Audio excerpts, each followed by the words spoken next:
So I want you to do something that I'll never want you to do again, and that's I want you to pull tight on the lead, and I want you to look at your dog and take a slow step and start walking. Let's go. Nice. It's a beautiful pace. Yep. And see, and he pulls himself out of it too. But that's pacing. Do it now. Do it again, coming back this way. Okay. You're looking at him, pulling up tight, and he goes into a pace. That's very typical. Now, what I want you to do this time is the way you should do it, and that's no eye contact. I want you to back away from your dog. I want you to establish and maintain that communication and gate him down and back.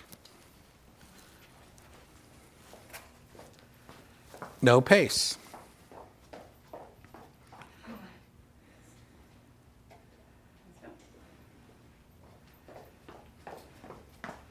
No pace. So, again, most of the time, pacing is caused by a tight lead and eye contact. That's putting pressure on the dog, and that's making them go into a pace. Now, if you have a situation where you've created a muscle memory, and that is you've caused a problem where the dog is now pacing, and the dog is used to that, then there is one good way to get him out of that pace.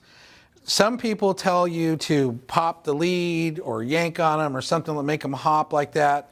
I don't like doing that because I don't want that lead to be tight on that dog at any point in time.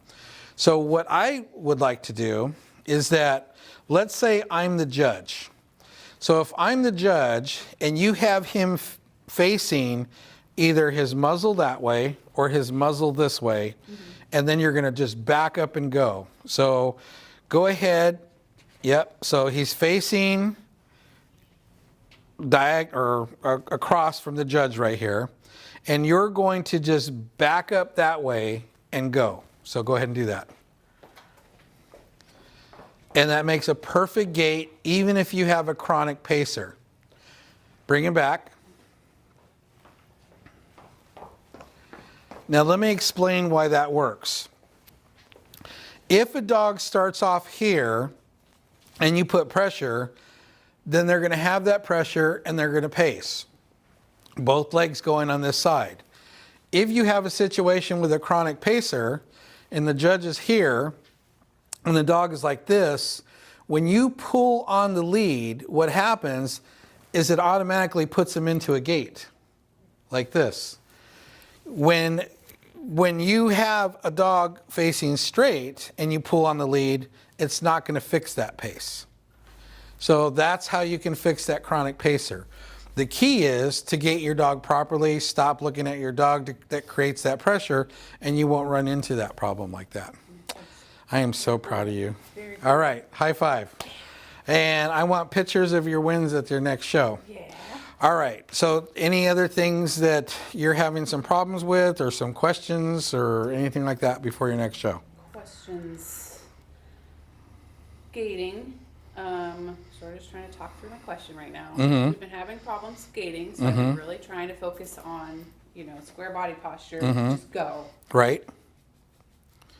Sometimes, you want me to? Okay, sometimes I feel like this breed especially can get caught up in that just string them along, bat out of hell kind of look. Right. And I know that that is not correct. Right.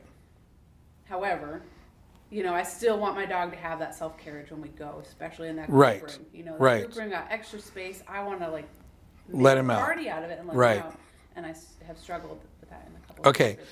I can tell you right now that one of the things that's holding you back from achieving that is your palm position. Okay. You still are, sometimes you'll have your palm forward. A lot of times you're having your palm like this. Okay. So you're not consistently communicating with him, telling him what you want to do. Now remember, in the beginning, that's visual. He'll see that your palm is forward. He'll see when you turn your palm and all these other things. When he gets to the point where he's leading out where you want him to be, then it changes from visual to him sensing this. Like for instance, you're gating forward like this, and when he feels you go like that, he's going to feel that on the lead. He'll feel a certain amount of pressure and he'll go into that turn. And then you'll have control of him when he's out there 3 or 4 or 5 feet in front of you. But you're not going to get that until you get to the point where you're consistent with your palm direction. Because when your palm is going forward like this, he's visually seeing that means let's go forward. When your palm turns to go into this turn, he'll feel that pressure and he'll remember what that feels like. So you have to create that solid foundation of that communication with your hand before you go to that. Okay. And I would probably set up some cones and have him weave through the cones, go back to the basics of that, so you really start following that. I would weed him off of the food in the hand. Okay. So now he can focus on what's going on. You want to get him to the point where it's so subtle, where he's gating like this, but he sees your hand in the corner of his eye. And if you go like this, he knows to make that turn. So right now, you're still kind of gating him kind of in that beginning stage, like a puppy, where you would train that puppy with your hand right in front of that muzzle. Mm-hmm. So you're going to try to wean him off of that. I would say that would be a great homework assignment for the week before next weekend show, is weeding some distance, still establishing and maintaining that communication, but weeding some distance between his hand and his muzzle.